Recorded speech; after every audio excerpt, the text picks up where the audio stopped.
রবীন্দ্রনাথ ঠাকুরের ভারতবর্ষের ইতিহাসের ধারা প্রবন্ধে রামচন্দ্রকে কেবল পৌরাণিক চরিত্র হিসেবে নয়, বরং আর্য ও অনার্য সংস্কৃতির মিলন সেতু এবং ভক্তিধর্মের প্রবর্তক হিসেবে তুলে ধরা হয়েছে। রবীন্দ্রনাথের মতে রামচন্দ্র কেবল বাহুবলে নয়, প্রেম ও ভক্তির দ্বারা অনার্যদের জয় করেছিলেন এবং আর্য অনার্যের মধ্যে প্রীতির সম্পর্ক স্থাপন করেছিলেন। রামচন্দ্র আর্য অনার্যের মধ্যে সামাজিক ও সাংস্কৃতিক যোগসূত্র স্থাপনকারী এক ঐতিহাসিক ব্যক্তিত্ব হিসেবে চিত্রিত। তিনি বাহুবলের পরিবর্তে ভক্তি ও ধর্মের দ্বারা অনার্যদের বশ করে তাদের দেবতার আসনে বসিয়েছিলেন।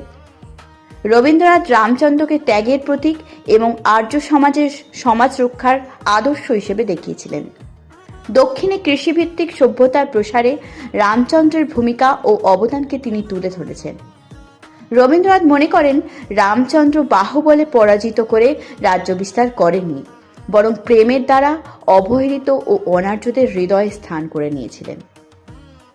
রত্নাকর গোড়ায় দস্যু, তারপর দস্যুবৃত্তি ছেড়ে ভক্ত হল রামের, অর্থাৎ ধর্ষণ বিদ্যার প্রভাব এড়িয়ে কর্ষণ বিদ্যায় যখন দীক্ষা নিলেন, তখনই সুন্দরের আশীর্বাদে তার বীণা বাজল। এককালে যিনি দস্যু ছিলেন তিনি যখন কবি হলেন, তখনই অরণ্যকদের হাতে স্বর্ণালঙ্কার পরাভাবের বাণী তার কণ্ঠে এমন জোরের সঙ্গে বেজেছিল। হঠাৎ মনে হতে পারে রামায়ণটা রূপকথা, বিশেষত যখন দেখি রাম রাবণের দুই নামের বিপরীত অর্থ। রাম হলো আরাম, শান্তি; রাবণ হলো চিৎকার, অশান্তি। একটিতে নবাঙ্কুরের মাধুর্য, পল্লবের মর্মর, আর আরেকটিতে শান বাঁধানো রাস্তার উপর দিয়ে দৈরথের বিভৎস শঙ্খধ্বনি।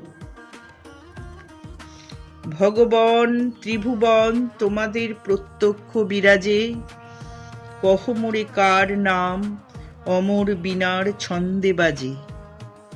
কহ মোরে বীর্য কার ক্ষমার করে না অতিক্রম, কাহারও চরিত্র ঘেরি সুকঠিন ধর্মেরও নিয়ম। ধরেছে সুন্দর কান্তি মানিক্যের অঙ্গদের মতো, মহেশ্বর চেয়ে আছে নম্র, মহাদৈন্যকে হয়নি নত।